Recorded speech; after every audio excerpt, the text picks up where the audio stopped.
you so much for joining me. Now, I'm not going to give you a second. I'm going straight in with the questions. Let's go. Should we even allow kids at weddings? You know, that's a great question, and I love it. At my wedding, which was a little over a year ago, we Ah, said no kids. It was not a very popular decision, mind you. I had why was it not popular? Hold on, let's unpack this. What happened? Who was Well, unhappy? I had family travel. We got married in Tuscany, and I had family traveling from the US in Los Angeles, cousins coming in with young children. Some were in their early teens, some were younger. And then I had some close friends from London who were traveling as well as in Italy. And they were like, can we bring our children? And it was really difficult to say, no, that's a hard no, because we have a capacity limit. Because in Italy, in Tuscany, the venues, you have limits, and we just loved this venue, which had a very strong limit. And so, oh, it was a tough one. But we had to arrange babysitters for them, actually, Oh, in their wherever they were staying or in the rooms, etc. yeah, because they need to travel with the kids if they don't have someone to help, right? And I think this is a hot topic across the wedding industry and across our couples. Yeah. Like, should we let kids come? And I'll be honest, I didn't have kids at my wedding either. There you go. But I think there's this thing of like if the parents don't have to focus on the kids, they can enjoy the wedding more, right? That was exactly the point. Yeah. I know that sometimes parents, don't want to have someone to take care of the kids and they want the kids to be part of it. But kids do tend to distract, and parents are often running after the kids, and the kids are running into the waiters, and it's just becomes a bit of a nightmare. So we wanted to just prevent that whole thing, and also from our numbers doubling because everyone we invited pretty much had children. So that's the reason. Now, if someone's just tuned into this podcast, they might wonder why on earth we're talking about kids at your wedding on an industry podcast. So tell us about your business. What do you do and why is this such a relevant topic? Yeah, so we are Stays by KidSitter, and I'll explain a little bit where that name comes from as well. But we provide childcare to the hospitality, the weddings, and the events industry. Got it. That's why we're here today. Yeah. So you predominantly the start of the business, which was how many years ago? We started actually in 2014, so it's been about Amazing. 12 years now. It And started you're off as predominantly a working with hotels? Predominantly at this moment, yes, hotels is a large chunk of our business. We started actually as a consumer platform, which was called KidSitter, and through which parents could find and book a babysitter or a nanny online. And then Perfect. COVID happened, and that sort of, largely tanked our business, for lack of a better word. And so we started to work more aggressively with hotels, into partnerships with hotels and teams at the hotels who look after their guests. So now we are the largest provider of childcare at UK's finest luxury high-end hotels. And what, just do some name dropping, because you know my background's the luxury London set. So do me some name dropping. Which venues do you Yeah, work at? we provide childcare at the Dorchester, the Four Seasons, the Rosewood, Chancery, the new one that's really amazing. Yeah. Raffles, Savoy, Shangri-La, Peninsula, Wow. the who's who of hotels, we Yeah. are providing them with Yeah. childcare And and so more. if parents turn up, they might be traveling from the States, for example. Obviously, they don't know people in London. The concierge is going to call you basically and say, we need a nanny for the week or a day, or is that kind of how it works? Generally, the concierge or whoever is responsible could be Mm. the front desk, could be the housekeeping Yeah. team, but by and large, it's the concierge, yes. Yeah. And then you have people of all different scopes, presumably, because some of these, I worked in those hotels as well, and some of those families literally want a nanny at their beck and call for 7 days. Like, it's not just a couple of hours whilst we pop out for dinner. Yes, you're absolutely right. They are exactly that. They're quite demanding. I mean, the high-end market is like that, right? It They is want what they demanding, want. it's full on, it's last minute.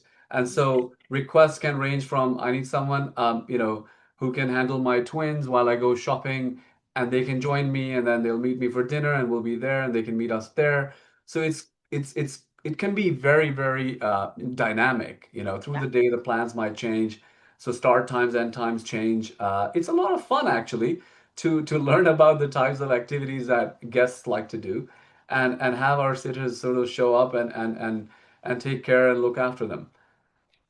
That's just amazing. And but I'm thinking from a business perspective because that's where my brain goes.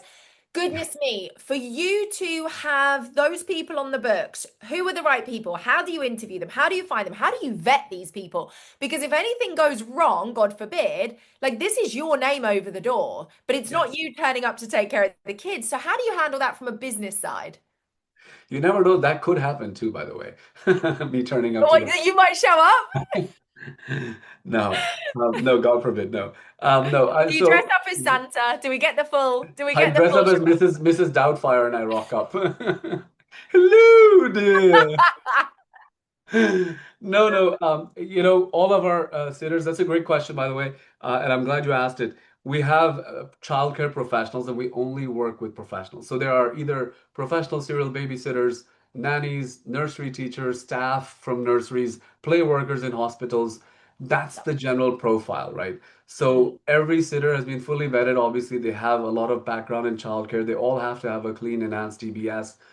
Some of them have a pediatric first aid to go with it. They wow. have tons of experience. We interview them face to face.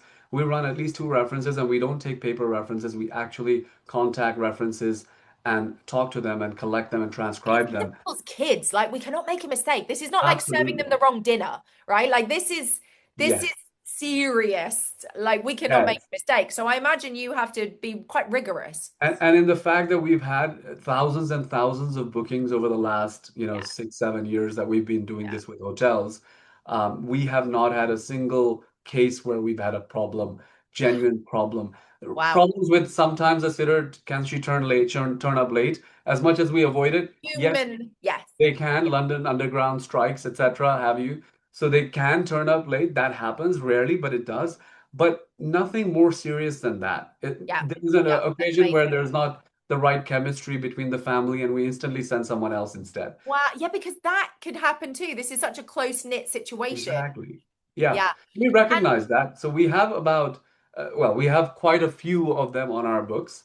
And so we mm, make sure we always try to send the right person, and we have a replacement handy if needed. wow. I mean, that's quite the operation. And how did this business even come into fruition? Did you always dream of running this kind of childcare business? Was that your teenage dream?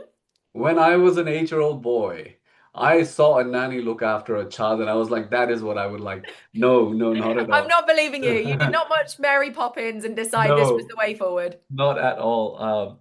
No, as it happens in most cases, you just sort of fall into it. It was my co-founder, George, whose idea it was because he was a single parent at the time, Oh, and he had challenges finding a reliable babysitter who was available at short notice. yeah, And so we talked about this. We were friends, and we decided, okay, maybe this is what we should do actually to solve a problem. So we started this consumer platform called KidSitter, and you could go online without paying any booking or subscription fees. You could simply sign up and book a babysitter, and and we just for my own personal information, is that platform still live? it is live. It has changed. Now we do charge a subscription fee, but we don't take any commissions. So it's a different Interesting. platform and it serves a different need. So the vetting, while we do the basic vetting, the fact is that there's limits to what people can do. You have to source your own person there. You Yeah, have to do the back and forth yourself. You have to yeah, figure out how to pay, etc., etc. yeah. So it's more of a self-serve platform that is out there for people to use. Um, Love that. but from that came the hospitality business, which is more catered to the high-end luxury Yeah, market, to definitely. private high net worth individuals, households. It's more of a concierge style service where we become the concierge for care. And not just childcare, by the way. We've expanded into pet care and elderly care. This is huge. One of my clients just started a whole dog sitting thing at weddings, and she is inundated with bookings. There you go. So we actually got started into that by accident. We got requests from one of our many clients, that can you get can your sitters look after dogs? Yeah, And makes sense. lo and behold, we got there and we got that done. So now we actually provide that as well as elderly care to hotels and to weddings and events and to high net worth individuals. Okay, so you must have a story or two up your sleeve when something Yes. has just, let's say memorable, let's put it that way.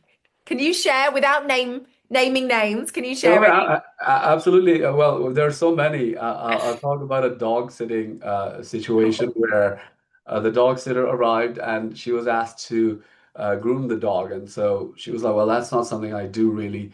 Uh, but the guest was adamant, there's a bathtub, just give him a shower while I go out. And the thing is, Is this a big dog or a it was a relatively large dog, and that's therein lies the problem. And hotels have policies, but when the guest is asking for something, our sitters tend to understand that the guest is always right, and Yeah, we we tried go to with say that. yes. When I was at Yes, Claridge's and Rosewood, we find a way to make the guest happy, right? exactly, exactly. So she attempted, but the dog wasn't having it, and the bathroom was quite a mess. So, God bless her, she did the perfect thing. She basically called us and said what to do, and we pointed her to a dog grooming facility in the area. Yeah, We made an appointment for her. She rocked up with the dog. She got it done. It took about 2.5 hours to do everything. And then, we had also called the concierge to say, could you make sure the bathroom is clean because there's been quite a yeah, mess made. So by the time the guest came back, the dog was perfectly groomed. Everything was where it should be in place. And, we came and we saved the day, and we love that story because of the fact yeah. that we showed that that's the reason you have a service behind you to also allow sitters to do their job while not having to deal with a lot of this other stress that goes outside of it. Yeah. And so I know that you have branched into from this incredible experience at high-end hospitality, you're branching into weddings and events. And why did that come about? What does that look like? Well, it also came about organically. So many people who get married at these hotels, they by de facto, we're called upon to provide services at events, at Eid celebrations, at weddings, etc. And so it happened, and we fell into that. And so we're like, hang on a minute, why don't we start to actually market this? Because we've never done that. We've just organically received business and delivered. And so it came about from, I think, one of the weddings we handled at Savoy, another one at the Ned. And so, it came from that. And so we said, well, let's do that. That's really how it started. Nice. And how long has the that piece been in operation? We've been doing that for about 3 years now. Okay. But again, without actually actively going and soliciting or marketing ourselves as providers of these services at weddings. But it's just been lately that we've said, okay, we're actually not just childcare. When it comes to hospitality, weddings, events, we do family care services across childcare, pet care, elderly care, and Wow. even tutoring, by the way. So parents come on holidays and they ask for tutors, for example, for their children. And so we also provide that. Oh, good. And this makes so much sense to me because, we used to see in those London properties, people would come for 3 or 4 months over summer. And so it Yeah. makes total sense that they would then think, well, I don't want my kid just sitting around and playing Nintendo or whatever it is for 4 months, right? We want them Yep, learning, we want them moving, yeah, this is perfect. And so many people would think, well, why would you take a kid on holiday to a lovely hotel and give them a treat? But they're there for months, right? exactly. And this is Exactly. perfect. And just going back to the question you asked me about how did you get into weddings, etc. We pretty much get into anything because we understand there's demand for it. So for instance, a couple of Christmases ago, we were serving a high net worth family who has a home outside of London, and they came and they stay for weeks at a time. And they usually require three nannies to go and pretty much be there 14, How 15 many hours a kids? day. How many kids? Quite a few. They have an Okay. entourage, and they have their Okay, own. so it's not three nannies for like two kids. No, no, no. It's about it's three nannies for three kids. So it's one nanny per kid, and they've got their own nannies as well. So these are high net worth individuals who come in, and they need it for 3 weeks, for example. And then they were heading off to some part of Europe that I won't name, and they asked us, can the nannies come with us? We said, absolutely. And so we arranged for travel nannies, and lo and behold, we said, okay, actually, we can do this, and so we'll start a travel nanny business as well. So Oh, everything is layered on to yeah. the original sort of idea that Yeah. we're here to serve the needs of the client, no matter what the circumstance, where it is, what is the situation. We're able to provide care, family care, and trusted, vetted family care that they're going to be happy with. And this is genius because whenever we see a gap in the market, if we can create something that fills that gap, that gives the solution, then it's going to work, right? And Yeah. I think a lot of people are trying to think of ideas. They're starting businesses because, oh, it's just something I love to do. Well, no, is there a need in the market? Do people actually have this problem that you can solve? And that's why you're saying kind of organically these things happen. But yeah, it's perfect because you're seeing a gap and then you're filling that gap. And I wonder, can I ask, do you have other businesses as well, or is this is all consuming for you? No, I have other businesses as well. This sort of started off in 2014, as I said, and I was fully committed to it in the consumer Yeah. side of it. But when COVID happened, I decided to take up other things. So by profession, I'm a marketing person. And so I have Ah, marketing, consulting, and advisory business as well. I makes sense. also invest in other businesses. So it's sort of part of what I do is it's one of the things, but this does take up a significant chunk of my I time. bet. And so you clearly have a team working for you. This is not you Yes. managing everything on your No, own. no, not at all. No, no, not at all. I'm just And the then guy. I'm just the good looks behind it. I'm kidding. I'm kidding. But he's the face of the I'm just the business. face of the organization. God help us. No, no. And what's something that you would, people who are uh in business right now, 2026, things are not easy, right? People have to work quite hard now. Marketing is Yeah. hard. There's a lot of noise out there. You just said that is one of your ninja skills as well. What's advice that you have heard or that you give people around this whole area? I think you have to have patience. And I think if I give this advice to entrepreneurs because I mentor startups coming out of London Business School as well. I went to LBS myself. And I get this question about, what can we do right and what can we do wrong? And as we start off, I think a few things are really important to keep in mind. You need to have patience in bucket loads. You need to also have an understanding that whatever you do, it's about the work you put in. That's what you work for. If you're hanging your success on the output of it and the outcome, you're going to be left wanting. So your success should be the amount of work and the effort you put in, and the outcome, you just have to open yourself up and receive whatever you get. With regards to, having a business or creating businesses, you know, I would say that people should be aware that maybe they should have multiple sort of, not all the eggs in one basket. If something works, if something doesn't work, they've got to be able to balance out. So a lot of times startups, the founders will go ahead and they'll run the business themselves fully and they won't have income and they become desperate. And then desperation leads to mistakes. And Yeah. so I think that that's what I would say that, have a second, sort of have a profession. Don't quit your day job. Do Mhm. this, whatever you want to do, new something on the side. And until it becomes something that can sustain you, don't leave what you're doing. Yeah, that's really interesting. And I see a lot of people in the wedding industry. So, me personally, I have a lot of clients who are entrepreneurs, and then I have a lot of clients who are the big corporate hotel groups. So, if we take Right. that little entrepreneur bucket, those people often struggle with kind of getting themselves out there and getting seen. And, that's where we come along and help them with that because they're brilliant photographers or planners or stylists. They're brilliant at their niche, but they can't do that other piece. What do you say to people like that who are creative entrepreneurs, brilliant at what they do, but they're not great on that front end piece? Find the right partners to help you along the journey. You cannot do it alone. And as you said rightly, that some people are creative, brilliant at their job, but their job is not marketing. Their job may be photography or running a kitchen catering business, etc., right? Or a florist. They're not social media specialists, they're not marketing people, they're not operationally very savvy. All of that could happen, right? So Yeah. I would say bring the right people along to help you. And they might be in the same situation as you. Some people might be looking for a temporary or a short term or a side hustle to get them to somewhere else. Yeah. So there are And always people amazing like that. now with the freelance kind of world that we have, right? As well as remote and freelance and all of these websites like Upwork where you can just find people to help you for a week or a month. And it's so easy. Yes, and then you have AI as well, so you can actually get a lot done with a lot less, right? You can Okay, have a tell me how website. much you're using AI in your business.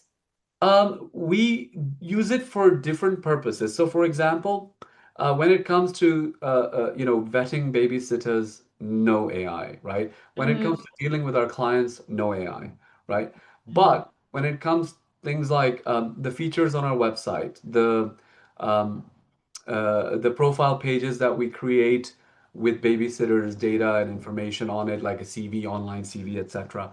We do use AI. Yeah. For finding new clients, we use AI, right? To find and How do you do that? I'm sure our listeners will be really interested to know how, or is that a trade no, secret? no, no, no, no trade secret. You can use there's software out there. You have to pay and subscribe. You can set up a criteria. This is the type of business I'm looking for. These are the type of founders or presidents or VPs or CEOs that I'd like to talk to. And you can actually create marketing campaigns integrated within that. So it selects the data from the millions and millions of records that it has, and then it basically says, okay, what do you want to do with these records? They say, I want to run an email campaign. I want to print a direct mail campaign. So you can do a lot of those things. It's expensive, it gets expensive, and if you don't know the right people, even AI cannot help you, save money on that, on those activities. So you have to find the right audience, target the right audience with the right sort of rhythm and cadence. And AI can get you 90% of the way there, but that last 10%, you need to be there for that. Yeah, and I see the same from my side. So, I do a lot with our customers about, that first email they'll send to a wedding couple or the email follow-ups they send. And they'll say, yeah, yeah, I ran it through AI and this is what I got. And it's literally the opposite of what I would teach as a Yeah, professional human, because AI can only spout out kind of the same stuff if you're not giving it the right information, right? And I think we get stuck in a little bit of a loop then sometimes where we're just regurgitating. And I don't know about you, but I can spot a mile off when someone sent me an email that's been written by AI and I absolutely. lose all respect for them. I don't even This want to is read the the email, problem. This is a right? real problem, right? I think Real that problem. and to be honest with you, it's on my desk it's on my list of task list to create an AI-based marketing content development and delivery mechanism, right? We don't have that. We don't publish anything on LinkedIn today as a business. We don't Oh, have, I think I love LinkedIn. It's my when favorite. I know, but we don't actually. So I have a profile there, but our business doesn't have any updates because I don't know. It's just, either I'm a marketeer, right? If you ask me off my head, hey, what content would I post on LinkedIn for childcare? I'd be like, I have no idea. I don't know. We may need to pivot into lifestyle. So I have my entrepreneur and operational and, the hat on as running the business. Uh, I put my marketing cap on. Unfortunately, I don't do it for myself or my own business. And so I think there's a little bit of that. That's why I said when you're a founder, you got to hire the right people. And so Yeah. I'm also guilty of that. I haven't hired a marketeer to actually run it, partly because I'm like, if I hire the marketeer, what does that say about me, right? But I think at the end of the day, it's not an ego show. It has to No. be about what is right for the business. So I am looking, and I have in the past sort of dabbled a little bit with freelancers and third parties to help us. And it's always on the cards. And so, talking of social media, because this is one that all of my businesses go, oh my God, there's only one out of every 100 who actually likes doing it. And whether that's Hilton and Marriott, who I work with, or whether it's, like we were saying, the photographer down the road, everybody has this like, oh, I've got to post on social media.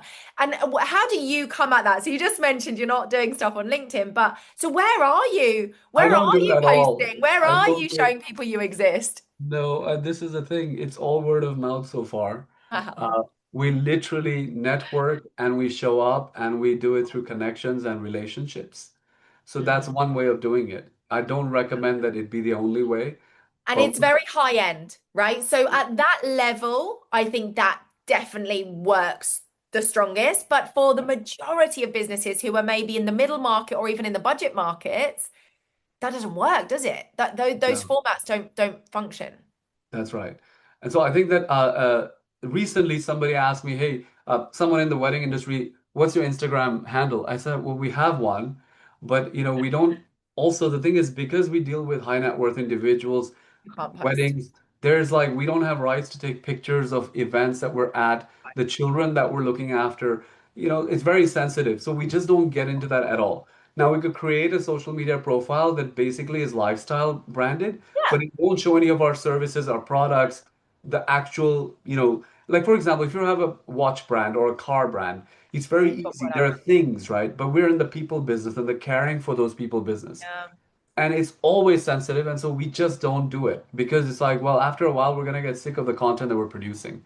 But I think that, going back to your question, if you're a photographer, if you're a florist, if you're someone in the wedding space, who is looking to, get that step up, you have to be on social media because that's where people are looking. When I got married last year, we looked, Absolutely. the first thing we said, where can we see your portfolio? Can we follow you on social media?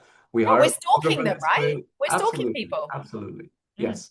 So what Having did said that, the go on. chefs, we didn't. I just Googled it, found the right ones, asked ChatGPT for help, and then we went and tasted the food. I could care less about the social media when it comes to, picking a chef, for example. But that's just me. That's personal. And I'm definitely seeing a huge change in our buyer behavior of going to chat to ask. So our wedding couples are going to chat and saying, show me 10 planners, show me, 10 florists who fit this criteria. And, we're really leaning into that, aren't we? Yes, and I think that's where the opportunity is. So imagine if you're a wedding planner, you'd say you publish something like, your 60-point checklist for your wedding, right? And then you can actually market it in that way and make sure that chat is aware of it, Claude is aware of it. Yeah. And that's how people find you for that checklist and they download and they say, hang on, where did we get this? Oh, we got this on this website. Let's Yeah. ask them because clearly they know because they wrote this checklist. So I think Yeah. that those are some of the tricks of the trade, I guess, to Mhm. make sure that you're producing content that's actually not just aspirational because that is necessary, but Mm, also very functionally useful. yeah. And what are you seeing at weddings and events that you would like to not see anymore? Are there things you're seeing that you're just over it? Oh, I don't know if there's a right answer for that. There's not a right answer, there's just the answer. I've seen opulence hit a level that that I just every time I see it, it surprises me. Really? Can you It's share great. some things that have blown your mind? Uh, I think like the well these are not events where I've provided services because Oh. obviously I'm not at those events, Mm. but I was at a wedding where we had someone dropped down from a helicopter and then the bride came in her own helicopter and was like gently put down and so that was one that was like wow, that's a The lot of bride in her white dress, literally yes. arriving. Oh my goodness. I mean, I would be a bit worried about the breeze from the Oh, helicopter. Like, absolutely, absolutely. The helicopter had to fully turn off the whole ah, thing. Park, okay. the engine was Because turned us off. girls, we take a bit of time with our No, hair. no, We don't no. need it blown around. For sure, absolutely. No, no, no. That would be horrible, no. So I've seen that. I've seen things like the amounts of food that I've seen. It's like I'm already stuffed by the time starters finish, and then you've got the rest, and there's enormous wastage, unfortunately. But it is what it is, right? I mean, Yeah. this is how it is. So you've got to Yeah. sort of take it in take it in the stride. I am seeing though on the back end that couples are being more mindful of those things. So although they are being super generous to their guests, they're then finding ways to redistribute. For example, flowers have now it's a thing often where couples will say, I want these taken to hospitals and hospices and like so we're not just throwing away thousands and thousands of incredible flowers, but they actually then pay the florist to redistribute them the next day. So I think that many couples are thinking more sustainably and more ethically about this now. Do you think, I mean, maybe our Yes. guests aren't seeing it, No, but no, it's no, no. You're certainly right. You're happening. right. There's both ends of the scale. There's excessive opulence, but also it ties into a little bit of sustainability, as you said rightly, that food, flowers, Yeah, unused or whatever have you, gets yeah, redistributed to the right areas. I think it depends. If you're doing something in the UK, there's a little bit more of that. But if you're doing right. somewhere in other parts of Europe, where I'll take Tuscany for example, there isn't a way to do it because everything is so far from each other. You need to hire a van. It's going to cost you a lot of money. So it depends on your budget as well as obviously your intent and the facilities you have. I think along the same lines, I'm seeing more paperless weddings, right? Yeah, Seeing a lot more of you know, just awareness of the wastage and the ecosystem and how can we make it a bit more, again, also I've seen people being more aware of their guests' needs, so yeah, which helps us, right? Because we have had situations where people said, look, I've got my family, I've got about four elderly people in the family. Can you send someone so that we're also enjoying ourselves, not constantly looking after them, yeah. but also you have someone who can look after them and make sure they're getting food, they're not queuing up anywhere. they're taken to the toilet. They know exactly where to go. Just be there as their sort of chaperone, for lack of a better word. I Uh, really love that because most of us have older guests yeah. who would need that extra hand and allows all of the other guests to actually enjoy themselves rather than feeling guilty maybe that they're supposed to keep running after granny or of course we're still going to check in on our loved ones, but it's great to know someone else is going to make sure she's got a drink, Yes, exactly. I love that. Exactly. And so that and then I think some cool stuff that is also happening is people are so attached to their pets, right? So dogs, for example, we've had situations where the dog was dressed in a tux, like it was so cute, right? We don't have a picture, unfortunately, because I think there was a privacy issue there as well. So we don't we ask our sitters definitely don't take pictures, but they do relay us back. This is what happened. Yeah. We love to hear these stories. And so there were two dogs, both dressed in tuxedos, and they were walking down the aisle, as sort of like not ring bearers, but they follow the rose, the flower trail, the petals. So that was really nice, and both were like on one side it was his dog and one side was her dog, and so they were actually sat literally next to the wedding party. That was quite fun. And do you only work in London? Is that the only area you cover? We started off in London, but we've actually gone out to the home counties, and now we're actually expanding beyond. So we do have coverage in the north of England, the UK, or Manchester, York, Birmingham, Bristol, coming down a bit. So we are covered pretty much everywhere, but most of our business is still in London. Yeah, We are that trying makes to sense. go out a bit more as well. Mm. But realistically, it's the client dictating, isn't it? So if you had the clients who were spending that sort of money on those events and had that disposable income to then have carers and pet sitters and nannies, then you would go, right? Or like you said, if you've got destination weddings or we're traveling with a family, then of course that makes sense.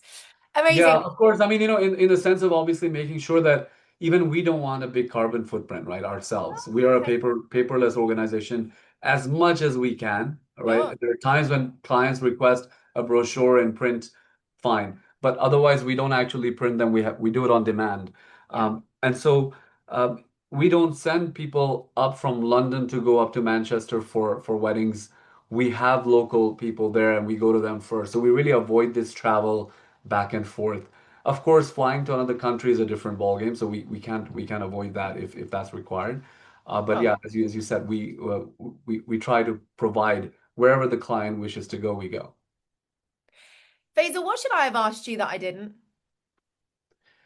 You covered really well. Let me tell you. We started off as KidSitter, but the hospitality arm and the wedding arm and the events arm is called Stays by KidSitter. Okay. So it's a different because we wanted to kid sitter sounds like childcare, right? Children, Mm, right? And so because now increasingly elderly care, pet sitting, tutors, etc., are becoming such an integral part of our offering, family care. So we decided to call it Stays by KidSitter, which sort of covers everything. that makes sense. I That makes want to sense. put that out there. And what's the future project? What's next coming up? Oh my goodness. I think the weddings and event space we really want to be just as we are big in hospitality, we would love to grow the same way in weddings and events. It's happening organically. I think we could be doing more to make a push there. So that's one. The other is increasing the elderly care because we're known for childcare. We're doing a lot of pet sitting. But I think elderly care is something. It's not just that we need to do more, but I think there needs to be awareness that this is actually an option for people. And Yes. elderly care does not mean you need a trained nurse to come and give you medication and take No. your blood pressure. It's actually just simply mobility assistance, and it opens up a world for people who come into the UK. They're staying at the Four Seasons, but they're not able to leave the room because who's going to take them, and they don't want to be burdened on the family. So we're actually just sending someone to even push the wheelchair, assist to the toilet, take to the museum, just hold their hand so that they're not, Yeah. confused or Hmm. scared or, they feel comfortable. So I Yeah. think that that's something that would Really love good. to have awareness of that and then Yeah. obviously serve that because that's really it really helps, when you're running a business with that kind of purpose, we're actually trying to improve somebody's life or lifestyle. That really means a And lot to it's not us. something I've really heard of. So, we've had the nannies and the pet sitters, but this whole section is definitely a fresh marketplace, right? Like this isn't so, Yeah, yes, okay, you could hire a nurse or whatever if you need, but this, like a chaperone at a wedding is amazing. I love it. yeah, yeah. Right. And so we're hoping to grow into that space as well. And that's basically the future. Perfect. So where should people find you? Because we heard that you don't want to post on social. So where should they connect with We will try to rectify that. It's on the you? list. It's on the You made list of everybody else today. listening feel better that they only post once a week. They're like, it's okay. Faisal said it's Oh fine. my wife has her own sort of coaching business and she hates posting as well, but she does it regularly, so I give her kudos. Right, they can find us at staysgroup.co.uk. It's STAYS Okay. staysgroup.co.uk. And Amazing. we have there everything. Perfect. Thank you so much for joining Thank me. you, Kelly. Thank you for this. Really enjoyed having this conversation with you, and so good to see you again.